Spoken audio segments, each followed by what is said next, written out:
On se retrouve ici dans votre tribune Actualité croisée, mesdames et messieurs. Merci de la confiance renouvelée de partout vous nous captez à travers le monde. Comme les autres numéros précédents, nous vous avons fait l'insigne honneur de recevoir sur ces plateaux des personnalités politiques, du monde économique, du monde scientifique. Mais aujourd'hui, nous avons l'insigne honneur de recevoir quelqu'un qui vient parler de sanitaire en République démocratique du Congo. Merci de nous suivre à travers le monde. Vous nous suivez depuis Paris, vous nous suivez à Bruxelles, à Washington, vous nous suivez à Durban, vous nous suivez mais également à Kinshasa, capitale de la République démocratique du Congo, dans le 24 communes. Vous êtes à Bongandanga, vous suivez ces programmes dans vos smartphones. Merci à toutes les chaînes partenaires qui acceptent de relayer ces programmes. Nous sommes ensemble. Aujourd'hui, sur cette tribune, pendant quelques instants, nous allons essayer un peu de parler de l'actualité concernant une ONG, Gardien des Vies, Gavi en sigle, dont j'ai l'insigne honneur de recevoir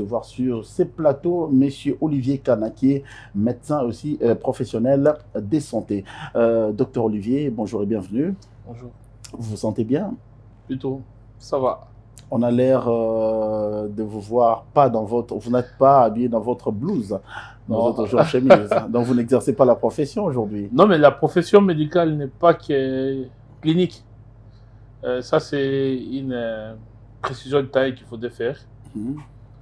On a deux options. On a l'option de soigner les gens au niveau de l'hôpital qui sont malades déjà. Mais il y a aussi l'option de prévenir que beaucoup de monde ne tombe malade. Ça, c'est un des aspects. Sinon, c'est apporter des solutions aux problèmes dans un environnement macroscopique, c'est-à-dire santé publique. C'est la prévention.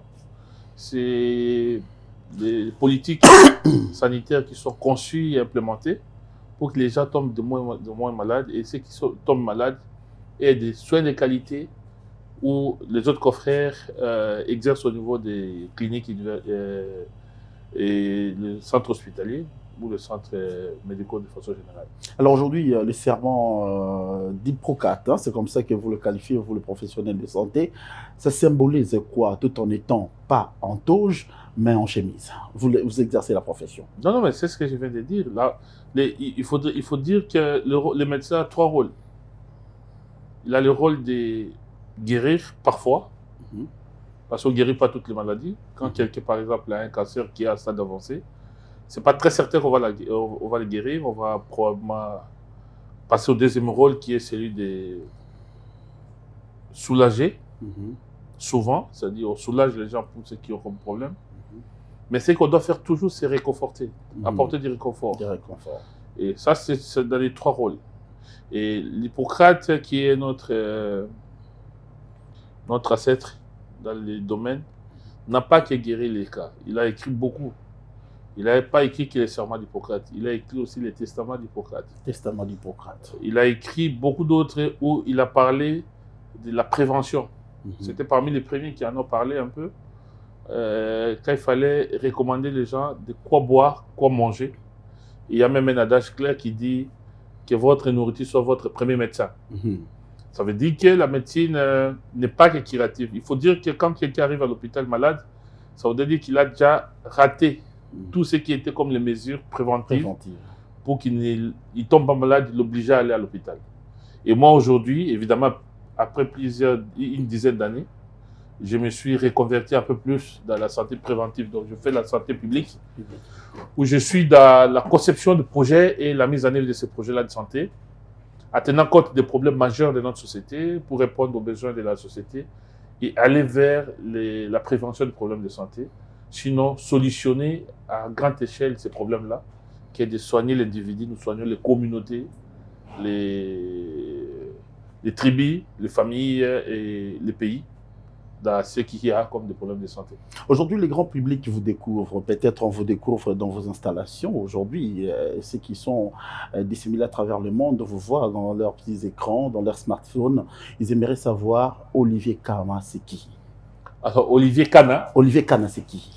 Olivier Kana, Lingambu, Mongambanda, Kulawa Itete, Paris Molom. Mais si je vais tout donner ça sonne l'Équateur. Bon, en fait, je suis congolais, de père et de mère, mais en fait, je suis médecin de formation. D'abord, je fais ma médecine à l'université de Kisangani. là où j'ai obtenu mon diplôme de docteur en médecine, chirurgie et accouchement.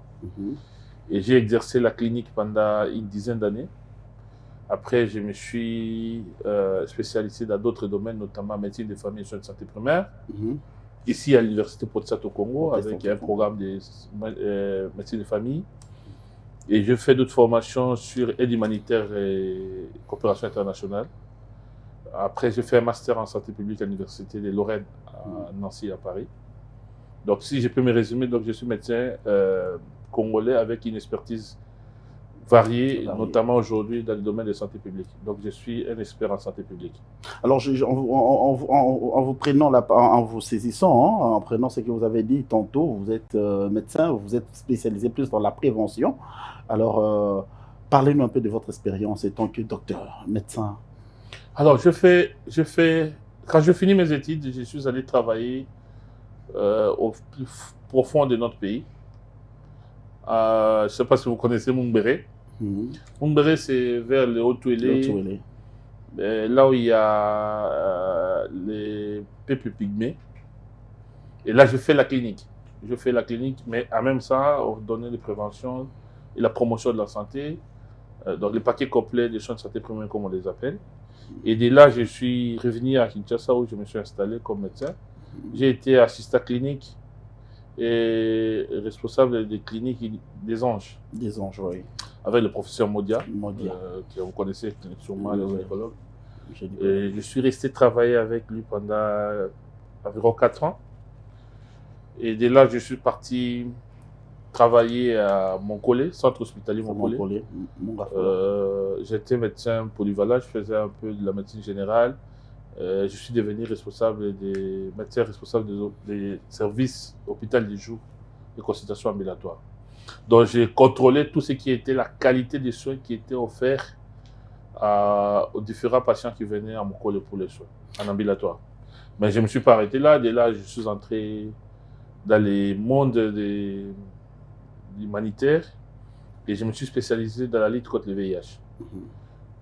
Avec Médecins sans frontières, j'ai travaillé comme expert en VIH, ici à centre Cabinda.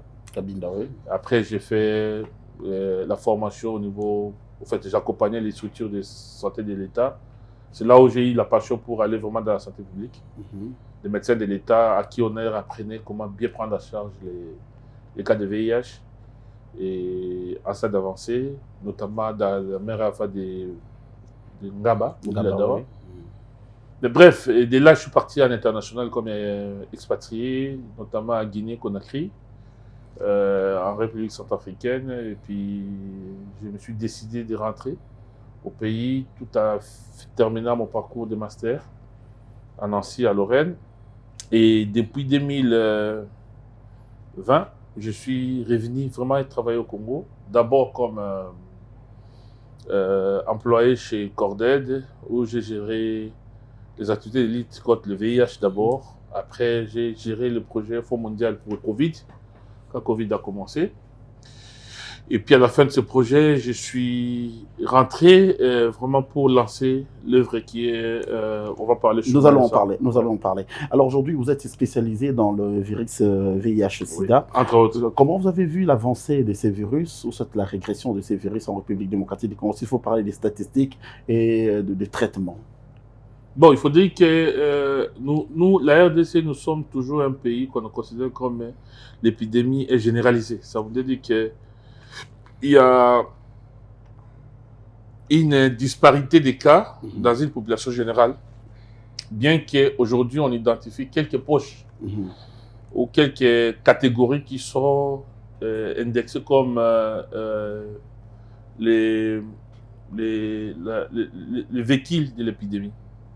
Et s'il faut parler, la République démocratique du Congo est classée quantième dans l'affectation du virus? Non, mais c'est très difficile de parler des... Il n'y a pas de statistiques? Si, mais notre prévalence, si nous parlons, parce que là, il faut parler de prévalence, il y a des pays qui ont une forte prévalence.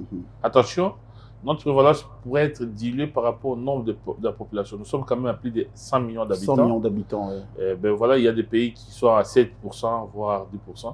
Mais nous, de façon générale, nous sommes autour de 1,2. Comme prévalence générale chez la population. c'est-à-dire le nombre de personnes qui vivent avec le VIH sur une population donnée. Mais attention, là-dedans, vous avez des catégories de gens qui peuvent passer de cette prévalence-là pour aller au-delà de 5, voire 7. Donc, il y a certaines catégories. En concret, de façon pratique, ce qu'il faut dire, c'est que si vous sortez ici sur la route, vous commencez à tester les gens qui passent, pour que vous ayez un cas de VIH de la population générale qui passe, il faut tester environ 100 personnes. Donc, c'est minimisable. Non, il ne faut pas minimiser parce qu'il faut considérer la situation dans laquelle je dis, c'est que si vous êtes dans la population générale, mais si vous allez dans des catégories spécifiques, les professionnels des sexes, là, la prévalence monte. D'accord. Alors, ma question était de savoir comment est-ce que le virus s'est comporté. Voilà, alors par rapport à cette question, c'est qu'il faut dire que l'épidémie aujourd'hui, quand vous reculez de 10-20 ans, quand on a commencé, parce qu'on a plus de 30 ans de l'épidémie, en tout cas moi quand j'ai intégré le monde de lutte contre le VIH, on avait encore beaucoup de difficultés. Difficulté, c'était déjà l'accès au dépistage. Souvent, les malades savaient qu'ils étaient séropositifs au moment où la maladie devenait grave. Ça devenait ce qu'on appelle SIDA. Or, aujourd'hui, on a la possibilité de connaître si on porte ce virus-là, même avant que tu deviennes malade. Avec comme avantage, c'est que tu commences très tôt les traitements et rester pendant longtemps en bonne santé, avoir même des enfants. Ça, c'est déjà un acquis, ce qui est comme un acquis pour la RDC. L'idée aujourd'hui, c'est la disponibilité des médicaments. Donc aujourd'hui, aussitôt vous êtes dépisté, vous commencez les traitements. Vous n'achetez rien, on vous donne gratuitement tous les médicaments, gratuitement.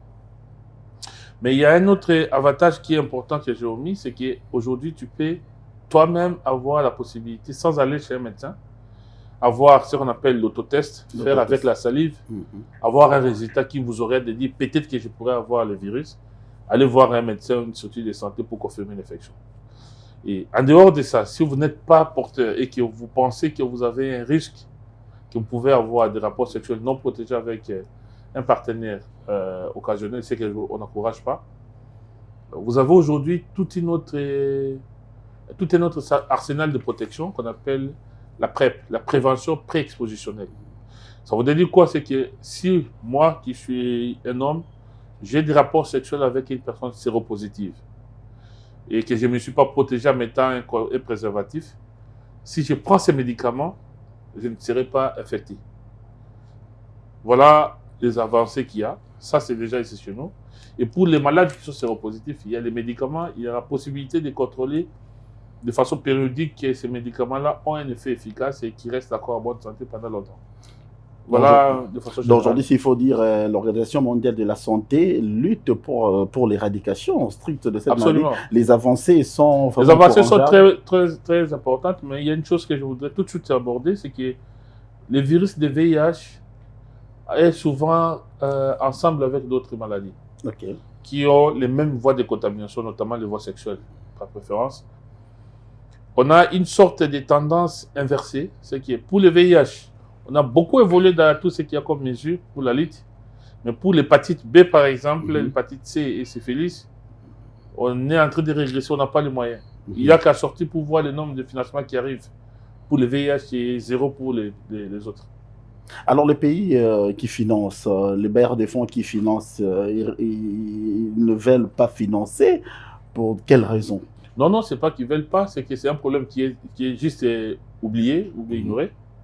Et c'est là où nous, comme gardiens de vie, nous travaillons pour qu'on suscite l'attention pour dire, voilà, attention, d'un côté, on est d'accord qu'il faut continuer la lutte contre le VIH, mais ne le faisons pas de façon isolée, faisons-le en intégrant les autres maladies telles que l'OMS les recommande aujourd'hui.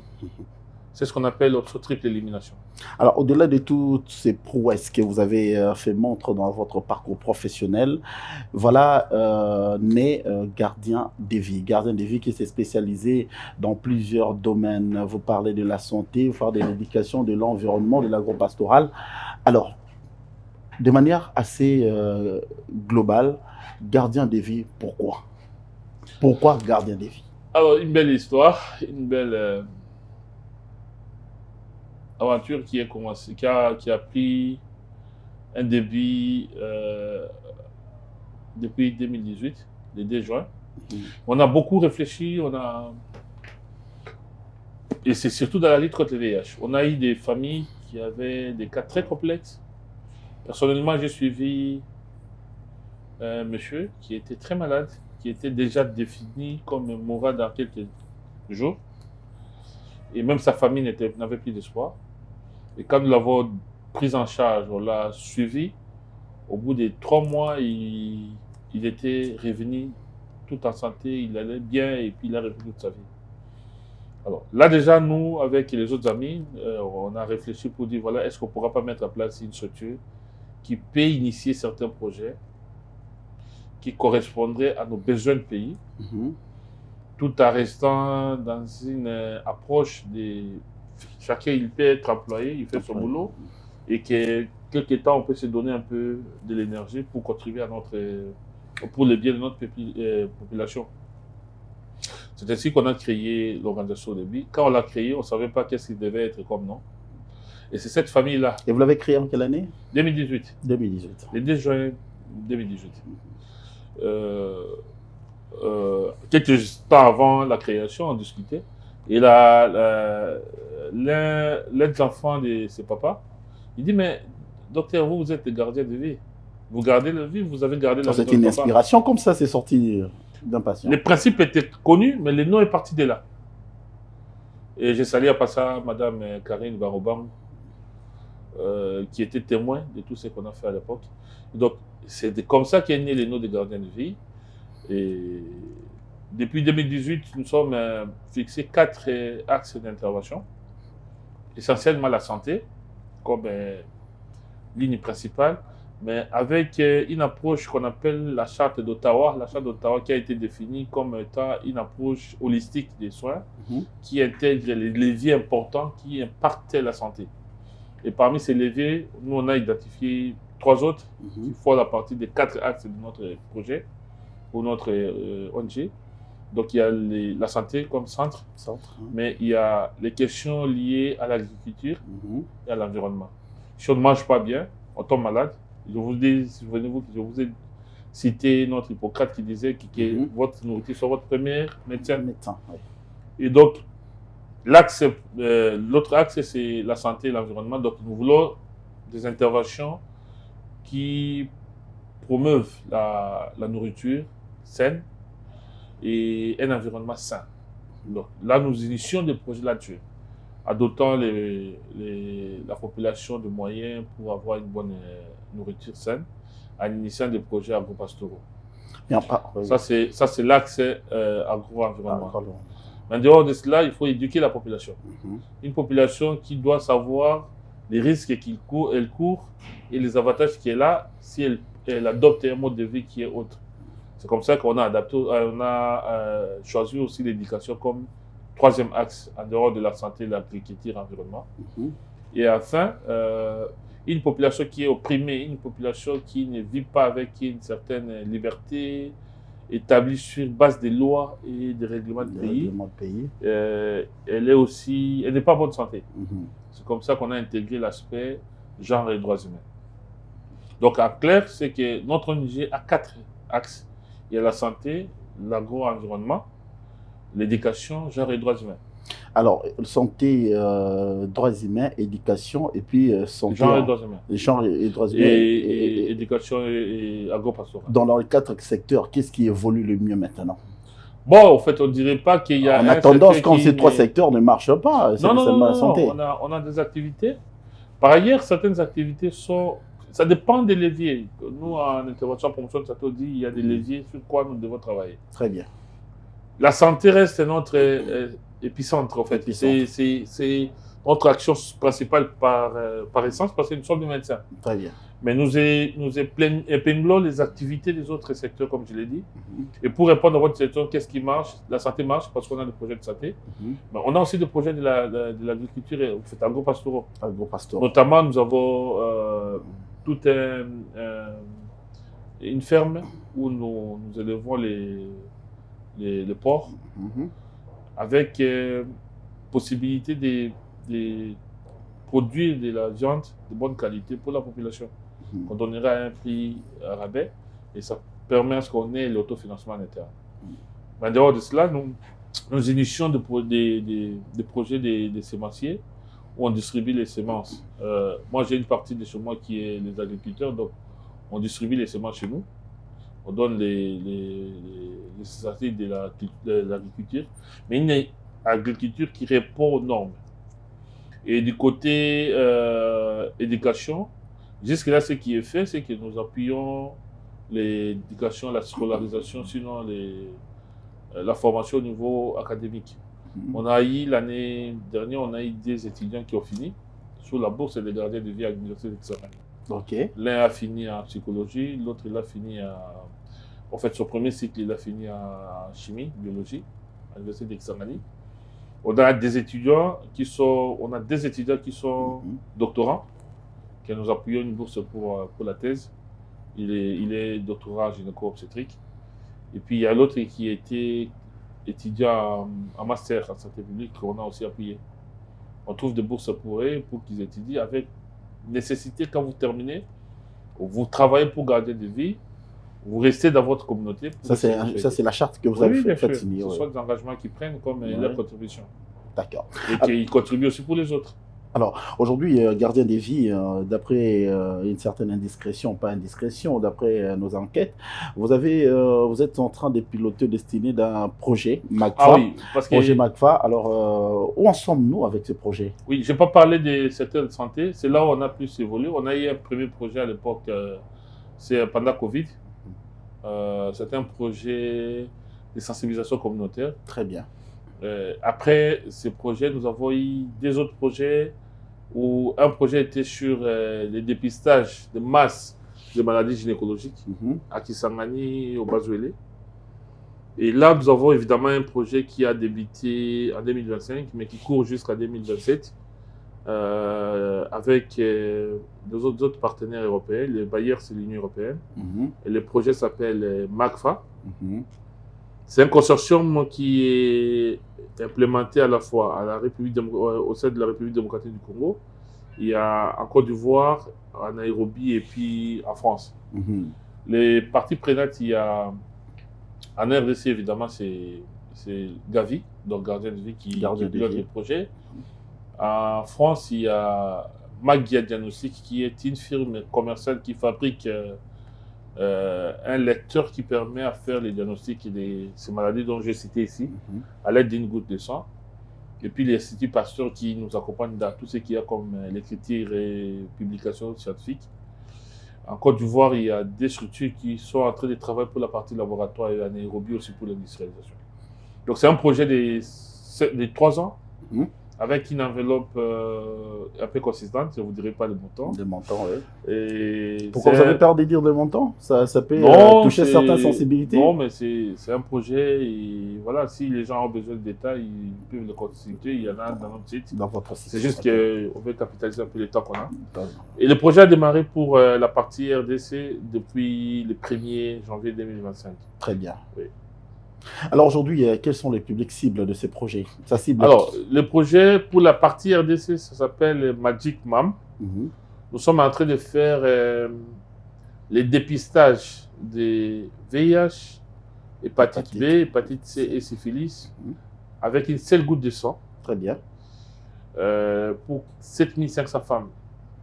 Qui sont déjà ciblées. Donc, on va recruter. C'est-à-dire, on va aller dans les hôpitaux. Mais pourquoi vous n'êtes pas allé au-delà de 10 000? Pourquoi 7 500? Non, parce qu'il y a une rigueur scientifique derrière et puis il y a une limite de moyens parce que c'est un projet qui nous coûte quand même. Pour la partie seulement de tout ça, on parle de quand même à plus de 2 millions d'euros.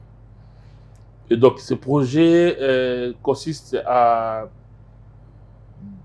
dépister les femmes enceintes qui viennent à CPN, en consultation prénatale, dans les 4 provinces de la RDC.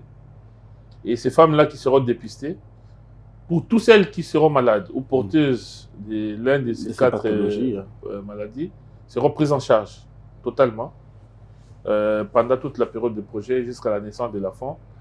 L'objectif ici, c'est d'éviter que les enfants soient aussi infectés à leur naissance. À leur naissance. Ça, c'est le premier objectif. Le deuxième, c'est de donner la possibilité d'évaluer la capacité de l'appareil que nous utilisons pour le dépistage, si elle est capable de donner de bons résultats par rapport aux méthodes que nous utilisons déjà au niveau du pays. Très bien.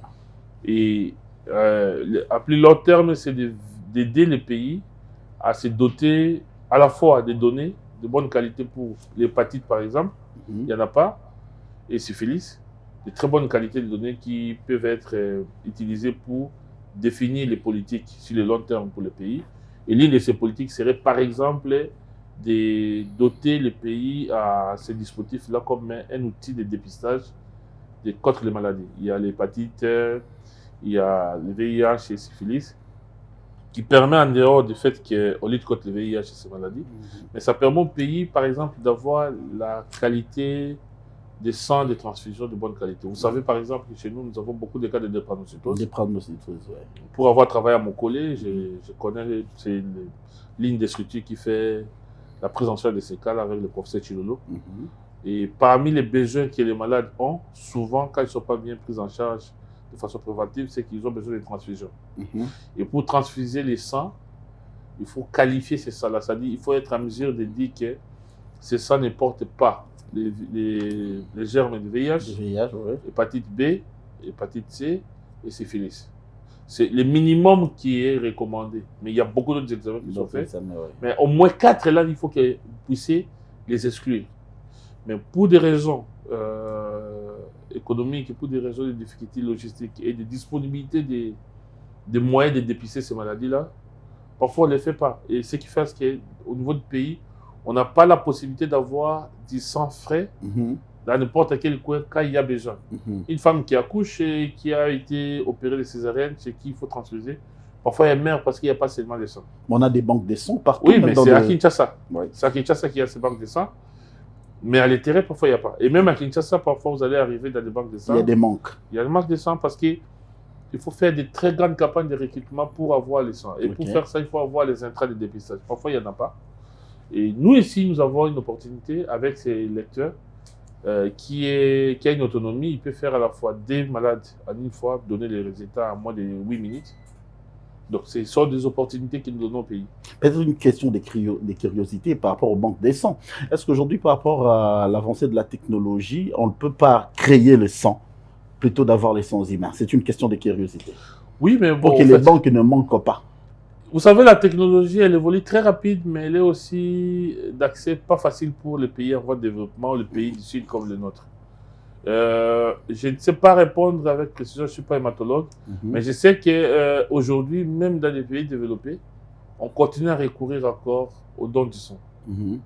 Donc, c'est un besoin et qui est là et qui pourra encore être là pour les 20 prochaines années. Les 20 prochaines années. Ouais. Nous recevons sur ce plateau le docteur Olivier Kana qui vient nous parler des gardiens des vies. On va rester sur gardiens des vies qui aujourd'hui fait son bonhomme de chemin. En quoi vous tirez votre sérieux? En quoi vous êtes sélectionné dans beaucoup de projets, des projets qui échappent à d'autres organisations qui sont aussi sérieuses que vous. Mais on voit Gavi piloter au destiné des projets qui sont jutés, s'il faut, vous me permettez l'expression. Qu'est-ce qui fait votre sérieux? Peut-être parce que c'est un peu difficile de parler de vous, mais qu'est-ce qui fait votre sérieux? Au lieu de parler de notre sérieux, je voudrais vous parler un peu de comment nous fonctionnons et nos principes.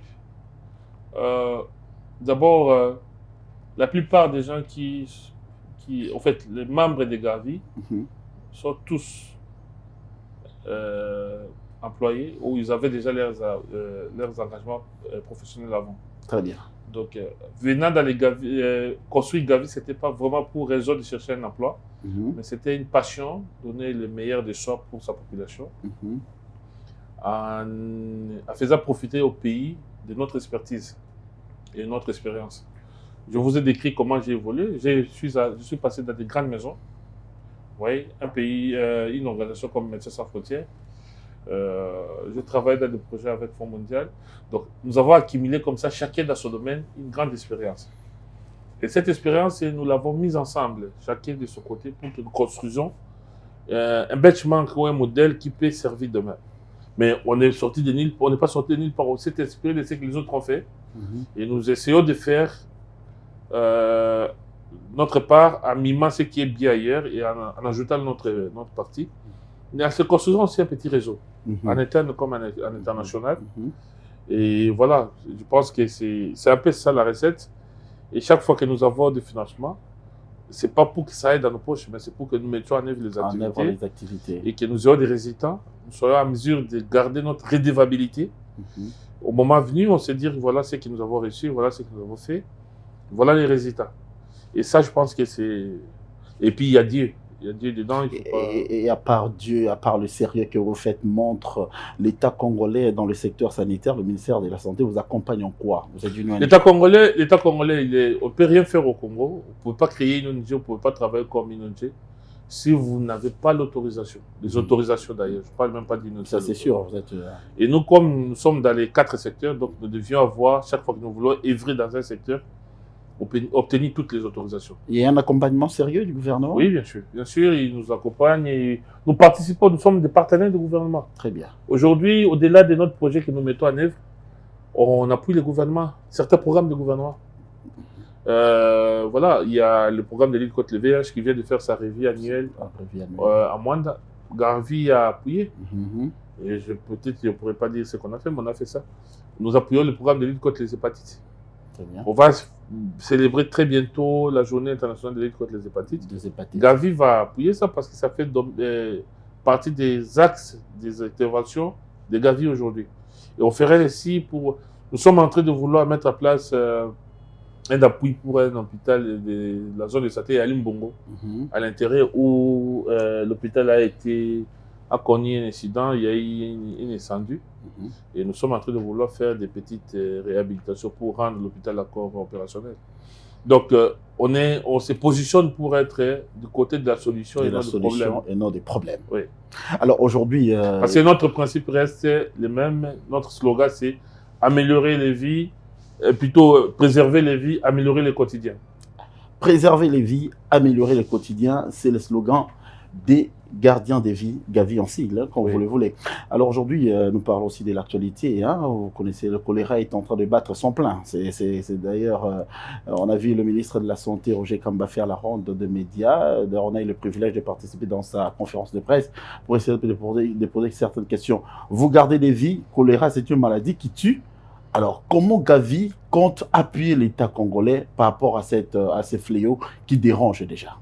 Bon, il faut que nous gardions toute modestie dans ça.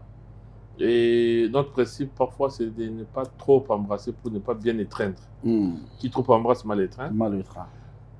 Aujourd'hui, dans l'enveloppe qui est la nôtre et des moyens qui sont disponibles à notre niveau, nous ne savons pas vite intervenir là-dessus. Mais par ailleurs, nous pensons qu'il y a des problèmes. Là, vous ne gardez plus de vie. Bien sûr, mais il n'y a pas que nous. On ne peut pas tout faire seul. Non, on parle de Gavi. Hein. Oui, bien sûr. C'est pourquoi Gavi fait ce qu'il peut aujourd'hui dans la lutte contre la triple élimination. Pour ce que je peux donner, en tant qu'expert de la santé, en tant que membre de Gavi, ce qu'il faut faire, c'est qu'au-delà de ce qui est déjà fait, et c'est très bien, on est en train de gigler l'épidémie, il faut travailler sur ce que j'ai dit, les leviers, qui font à ce que nous ayons ces problèmes à recrudescence. Souvenez-vous que je vous ai parlé de la charte d'Ottawa comme principe. Et cette charte a été un outil très important qui, aujourd'hui, a démontré qu'on ne peut pas parler de la santé de façon isolée, sans parler des politiques publiques, sans parler de l'agriculture, sans parler de l'éducation, sans parler de l'urbanisation.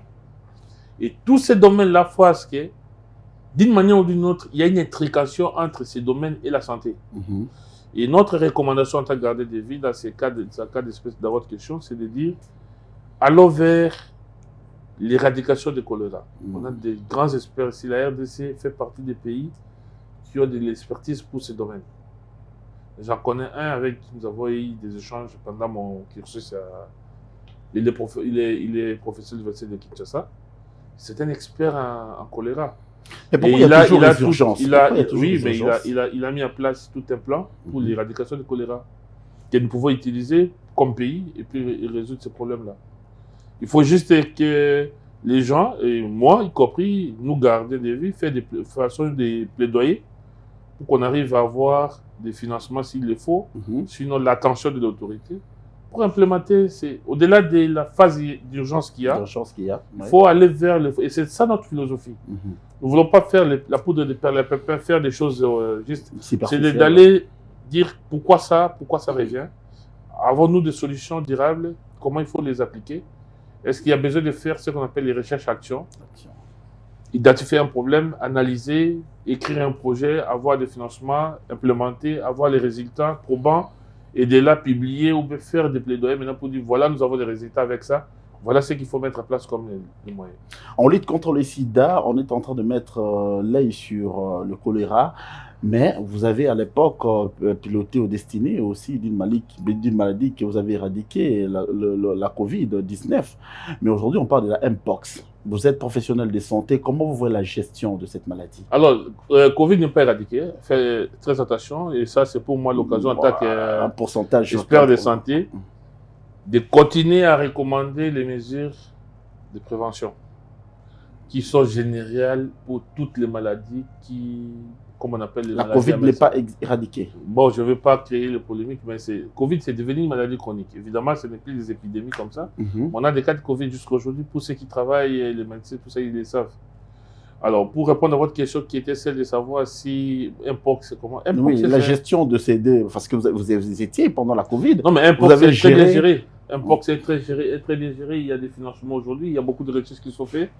Évidemment, le Congo a identifié les... Mais puisqu'on comprend qu'il n'y a pas eu d'alerte comme c'était pendant la période de Covid. Hein? Si. Cette fois-ci... Si, il y a eu d'alerte, mais le problème, le niveau de contagiosité, le niveau de l'impact et les problèmes... La cible pour cette maladie, elle a peut-être été pas grande. Ce qui a fait, bien qu'il y ait eu beaucoup de sensibilisation et des actions directes, on n'a peut-être pas trop parlé. Mais il y a beaucoup de cas. Il y a... dans la zone de santé, il y a Limbongo, dont je parlais bientôt, dans mon territoire de Bassoko. Il y a beaucoup de cas de Mpox là-bas, qui sont gérés par certaines ONG. Et puis, l'État congolais essaie de donner des orientations. INRB travaille là-dessus avec d'autres partenaires aussi. Gardien de vie, jusqu'où va aller? Garder de vie, bon, il ira là où Dieu voudra qu'il s'arrête, mais on ne veut pas, notre ambition, ce n'est pas de s'arrêter, c'est de laisser une œuvre. Est-ce que vous êtes déjà satisfait de ce qui est fait pour l'instant? Moi, jusqu'aujourd'hui, en tout cas, on a beaucoup de la gratitude pour tout ce qui arrive, et nous sommes aussi très ambitieux et optimistes. On a des joueurs, nous jouons parce que l'idée pour nous, c'est que demain, Olivier ne peut exister, mais que Gavi existe et qu'il y ait des gens qui peuvent... C'est une asbelle. Ça n'appartient pas à Olivier seul. L'idée peut venir de nous. Nous l'avons construit ensemble avec d'autres collègues. Nous tous qui l'avons construit au départ. Nous pouvons ne plus être là. Il faut que le gardien de vie continue. Et que les principes, les slogans là continuent. Qu'on continue à préserver les vies et améliorer le quotidien. À moyen terme, qu'est-ce que vous avez compte faire? À moyen terme, déjà, il faut qu'il y ait les projets qui ont commencé. Les projets avec les MACFA, avec les autres bailleurs, qui venaient d'obtenir il y a 2 jours des autorisations au niveau des comités éthiques, obtiennent aussi la suite des autorisations pour que nous implémentons au niveau des 4 provinces. C'est-à-dire qu'on va recruter les équipes et ces équipes vont être lancées, formées d'abord, et puis lancées au 1er janvier 2026 dans les 4 provinces pour commencer à travailler. Ça, c'est la première action. La seconde action, c'est qu'il faudrait que nous finalisons certaines écritures, certains contacts avec les autres partenaires pour d'autres projets. On en a à peu près environ 3 ou 4. Bon, voilà. En tout cas, c'est les moyens termes. Et après, c'est adieu. Hein. Adieu. Nous, on peut dire ce que nous pouvons. Dieu a sa manière de faire. Parfois, il nous surprend. Mais souvent, il a toujours de bons plans pour nous. Et forcément, profondément chrétien que je suis, et avec l'expérience personnelle que j'ai avec Dieu, je pense que on a plutôt toutes les raisons au monde pour être À genoux, sinon debout et dit merci Père. Merci Père d'avoir tout fait pour Gardien des Vies. Et je reçois sur ce plateau Monsieur Olivier Kana, qui est le responsable de l'ONG Gardien des Vies. Je ne suis pas le seul responsable, Le je suis le coordonnateur Il est le national. coordonnateur national de Gardien des Vies basé en République démocratique du Congo. Vous aurez le numéro de contact à la fin de cette émission pour essayer de poser des questions de manière soit d'une autre de questions que vous n'avez pas pu nous renvoyer dans notre call center. Monsieur Olivier Kana, peut-être une question de précision aujourd'hui. Est-ce qu'il y a des embûches dans ce que vous faites comme activité? Vous rencontrez des embûches aussi? Bon, tout se passe très bien, vous n'avez pas de problème. Non, mais il y a toujours... Quand vous montez un projet, vous recevez le financement, vous exécutez. Non, attention, je ne suis pas le vendeur d'illusions qui disent aux gens que de Parce qu'en vous entendant parler, ça semble comme si tout va bien. Oui, tout va bien, mais tous ces biens-là arrivent après des efforts et des sacrifices. Après des efforts et des sacrifices. Les efforts, ça veut dire que les gens se privent parfois de sommeil pour savoir dire et faire des recherches pour dire qu'est-ce que nous devons faire. Et parfois, au moment où on a besoin de quelque chose, ça n'arrive pas tout de suite, hein, ça nous prend le temps. Juste pour votre information, ce projet, nous allions les manquer parce qu'on attendait la personnalité juridique. À ce temps, on a obligé, comme tout autre à ce temps, on fonctionnait avec un autre document à l'époque qui était avant qu'on mette à place la personnalité juridique. Et là-dessus, quand nous avons écrit les projets, nous avons soumis avec les F92, comme on l'appelait, F90. Et pendant que nous étions en train de faire le processus avec le bailleur, il a été recommandé que toute organisation qui œuvre à République démocratique du Congo obtienne une personnalité juridique. Et nous sommes alignés, on a fait, oui, c'était très normal, on a fait tout ce qui était comme exigence, on a soumis les dossiers. Mais bon, je ne vous dirai pas combien de fois on a fait des tours pour avoir cette personnalité juridique et nous l'avons obtenue à 72 heures de la fermeture de la période où on devait soumettre ça, sinon on passerait à côté du projet. Et ça, c'est une difficulté. C'est qui une difficulté? La bureaucratie, au fait. C'est la bureaucratie. Les ministres peut-être a signé les documents depuis longtemps, mais quelqu'un, voilà, il s'assoit dessus, il vous dit, voilà, c'est pas prêt, sinon... Les documents ont une erreur, il faut corriger. Bref, c'est de toutes les manières qu'on a vécu. Un marathon de démarches. Et des choses comme ça, vous en avez parfois pour avoir les documents d'exonération, parce que nous, comme INASPEL, nous devons, par exemple, obtenir certaines exonérations pour certains biens que nous importons dans le cadre des mises en œuvre de nos projets. Et des choses comme ça, ça arrive, il faut aller, il faut appeler, c'est vraiment des difficultés réelles, des terrains. Au-delà des difficultés liées au contexte du pays, qui font ce que parfois vous avez des activités qui se situent à Sankourou, à Bumba, à Bassoko. Comment faire pour transporter tout ce que vous avez comme matériel et les amener là-bas? Et comment déplacer l'équipe? Comment assurer la sécurité des équipes parfois sur certains coins? Donc ça, ce sont les réalités de notre pays. Mais ça fait aussi la beauté de notre réalité, ce qui fait ce que nous avons une raison d'être pour résoudre ces problèmes-là. Voilà. Il y a un internaute depuis l'ICACI qui m'a, quand on a annoncé qu'on allait vous recevoir, il a posé la question de savoir mais pourquoi Gardien des Vies n'organise pas des formations dans ces filières? Ça, c'est une question que vous devez aussi répondre. Vous n'organisez pas des formations, pourquoi? Par manque de formateurs ou par manque de quoi? Parce que vous êtes bien, vous êtes une structure, une ONG, vous devez aussi apporter votre savoir dans ce que vous savez faire. Bon, on fera les choses, parce qu'en fait, il faut quand même qu'on dise que quand vous faites un calcul de 2018 à aujourd'hui, on n'est pas aussi vieux que ça. On est très jeune et on a l'humilité qui doit aller avec. C'est pour autant mais en même temps transmettre le savoir Non. Ça dit il faut un cadre et il y a déjà beaucoup qui transmettent les savoirs. Les savoirs sont donnés à l'INPP, les savoirs sont donnés au niveau des structures. Donc, Gardien n'est pas disposé pour ça. Ce que Gardien des Vies fait, c'est identifier les personnes, les personnes qui ont besoin d'être formées, qui sont en difficulté, par exemple, de financement, de trouver parfois des financements pour eux, et pour des raisons liées vraiment aux besoins du pays. Je prends un exemple. Pourquoi voudrions-nous envoyer ou trouver une bourse pour quelqu'un qui doit aller faire une formation sur, je ne sais pas toi, trop, comment, je donne un exemple comme ça, comment, bon, je ne sais pas, mais quelque chose qui ne cadre pas avec notre contexte.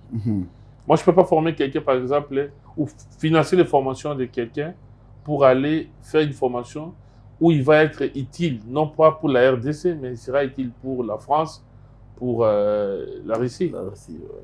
Donc, il faut que nous trouvions des financements et qu'on forme des gens qui peuvent aller faire ces formations ailleurs comme au niveau du pays et qui soient utiles pour sa communauté d'abord. Et c'est ça notre philosophie. Appuyer les formations dans le cadre de notre axe éducation, appuyer les formations organisées. Évidemment, on va organiser des formations liées, par exemple, à la sensibilisation, à la vulgarisation. Là, on va lancer le projet. Il faut former tous les gens qui vont être former tous les gens. recrutés. Donc, il y aura des moments de formation. Il y aura des moments de formation. Est-ce que la République démocratique du Congo, sur le plan sanitaire, est une zone rouge? On ne peut pas dire ça de façon générale parce que si on prend l'hépatite A et B, nous sommes une zone rouge. Le VIH, le sida, nous sommes une zone rouge. Je ne sais pas pour plusieurs maladies que vous connaissez. Non, non, il y a des problèmes. En fait, il faut dire que la transition épidémiologique dans les pays du Sud est différente de la transition épidémiologique des pays du Nord. Très bien. Au niveau des pays du Nord, vous avez aujourd'hui le problème métabolique. Les gens ne souffrent plus, ne meurent plus souvent. Excusez-moi, c'est avec toute pondération considérée. Les gens ne meurent pas des maladies infectieuses. Ils ont souvent des problèmes de diabète, de l'hypertension, de vieillissement. Il est trop vieux, il ne sait pas se mouvoir facilement. Chez nous, ici, aussi, notre problème principal reste les infections. Parce que nous sommes dans une zone tropicale. On a des maladies, des zoonoses qui viennent des animaux. Il y a les climats qui impactent certaines maladies. Créer des milieux favorables pour la pullulation des germes. Ce qui fait que nous ayons plus ici chez nous de problèmes infectieux qui est vers le nord. Mais il s'ajoute un deuxième problème, ce sont les problèmes métaboliques qui arrivent. Vous allez vous rendre compte que de plus en plus, c'est une population de classe moyenne développe beaucoup de problèmes d'hypertension, de diabète. Donc ça, c'est vrai que notre fardeau pour les problèmes de santé est plus important que vers le nord pour ce qui concerne cette approche-là. Alors, docteur Olivier Kana, nous tendons vers la fin de cette entrevue qui a pris au moins quelques bonnes minutes. Je vois des bonnes choses ne dire jamais. Vous nous captez de partout. Je le rappelle sans cesse que nous recevons sur ce plateau le docteur Olivier Kana, qui est le coordonnateur de Gardiens de Vie, une ONG basée en République démocratique du Congo, spécialisée dans des questions sanitaires, environnementales et aussi éducatives. Monsieur Olivier Kana, dans des zones occupées, dans des zones en conflit, il y a aussi des problèmes qui se posent. Alors, comment Gavi compte intervenir en cas de besoin? Bon, Gavi a participé avec Renadef et les autres structures à un mémorandum qui a été signé ensemble pour faire des plaidoyers afin de libérer l'accès dans les zones à conflit, parce que les questions humanitaires, les questions liées à la santé, à l'éducation, tout cela sont des questions fondamentales qui sont régies aujourd'hui par tout ce qu'il y a comme les instruments internationaux en matière de droits de guerre. Et donc, ça, c'est un premier élément. Mais après, nous sommes très admiratifs des efforts que le gouvernement congolais est en train de déployer. Aujourd'hui, nous sommes vers plutôt une résolution de problèmes par des approches autres que violentes. Si ça marche, why not? Et Gavi, en tant qu'organisation, il est sûrement disponible s'il y a besoin de participer aux activités dans les secteurs qui sont les nôtres. Ouais. Donc, c'est ce qui est, vous êtes ouvert, vous êtes ouvert. Bien sûr, s'il y a quelque chose, why not, on pourra bien. Et seulement, c'est que l'accès n'est pas très facile pour l'instant. Et on ne sait pas peut-être nous se déplacer pour initier des projets là-bas. Mais si jamais les choses se calmaient, que l'accès devenait possible, on pourra bien faire des accès. Au départ, dans les 4 provinces qui étaient retenues, on avait proposé une province de Nord Kivu. Il y a Nord Kivu. Avec ça, on peut pas. Avec l'occupation, vous Ouais. ne pouvez pas. Alors, Gavi, en RDC, on vous retrouve où? Vous êtes seulement basé dans la commune de Kassavubu ou ça vous êtes dissimulé à travers la Alors, République notre française? bureau, plutôt notre siège social, c'est au niveau des communes de Kassavubu, au sein de l'immeuble PNMLS. Voilà. Mais les activités sont en train de s'étendre à Bumba, dans la province de Mongala, dans la Chopo à Kisangani, et probablement dans les Hauts-Katanga vers les Kassi, très bientôt. En dehors de là où nous allons mettre le projet, parce qu'on aura 4 provinces, il y aura Mongala, il y aura Kassan occidental, il y aura Chopo et puis il y aura Kinshasa. Il y aura Chopo. Et puis, Kinshasa, merci en tout cas. À moins que vous ayez un mot de la fin, vous avez... Non, le mot de la fin, c'est d'abord admirer le beau cadre qui est dans là où vous travaillez. Félicitations. Merci.